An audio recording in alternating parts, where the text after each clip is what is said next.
Hey everybody, it's Kenny K, and I wanted to talk to you about Tag, the assassination game from 1982. Gets a 5.7 on IMDb. Directed by none other than Nick Castle.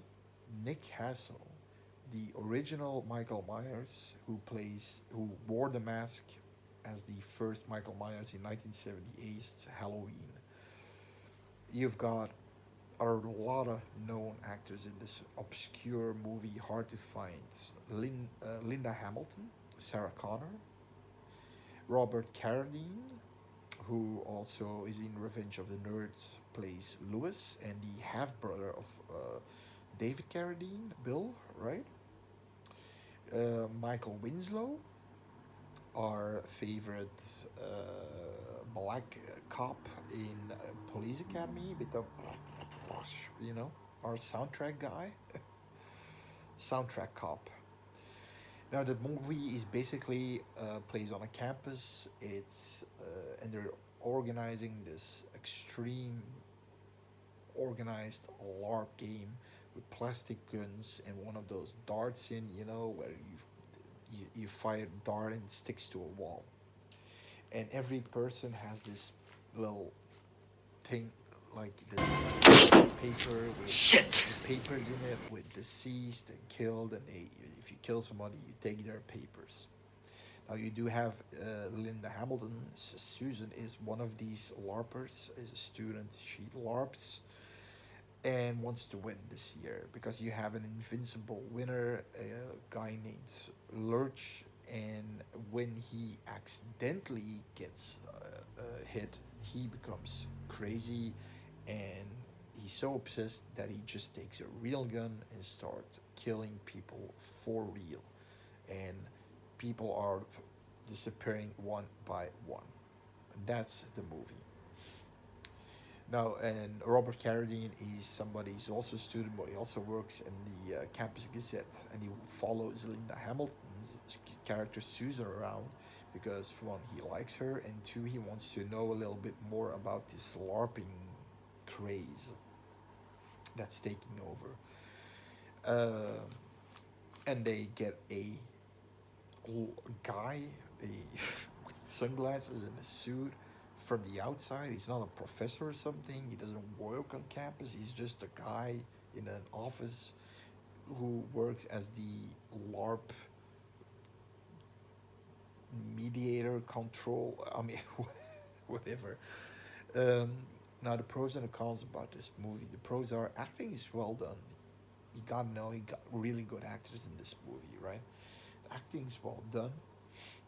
Um, they you got very cheesy and funny characters. The movie is original in my opinion. I think LARPing, a movie about LARPing on a campus, has never been done.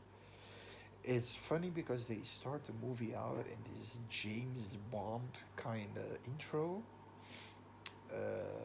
and I liked it. Um, and I liked where the story was going. That this guy's getting possessed. I'm always possessed, but he's possessed by LARPing, and becomes crazy and starts to kill people one by one. The cons are the kills are all with a gun, off screen. It's a really light-hearted movie. It actually starts off as more as a Revenge of the Nerds or Weekend at Porky's kind of deal. You feel the same kind of feel to the movie how it begins. In my opinion, the slasher horror aspect, because this is a slasher horror. This is categorized in a slasher list.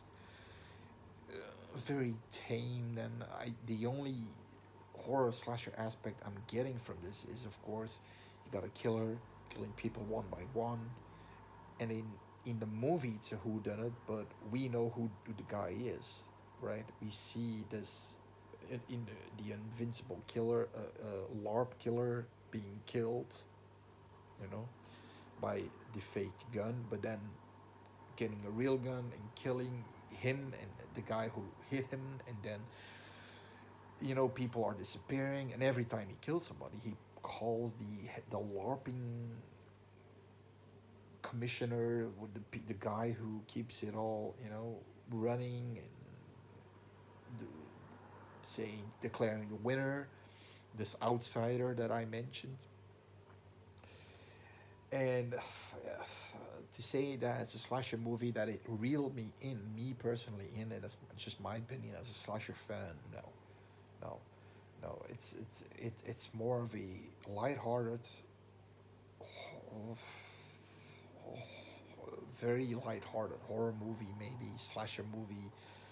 But I personally think you have a better, you'll have more slasher fun with Student Bodies from 1980, 81, which is the first spoof horror movie like Scary Movie nowadays.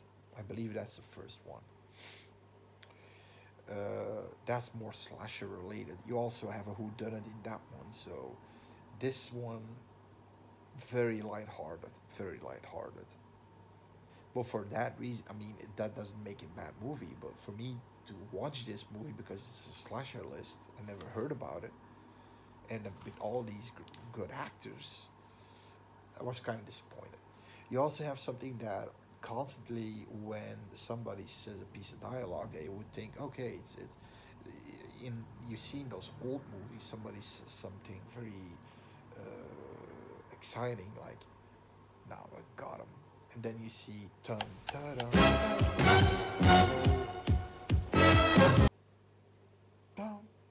tag the assassination game, and then it goes back to another scene.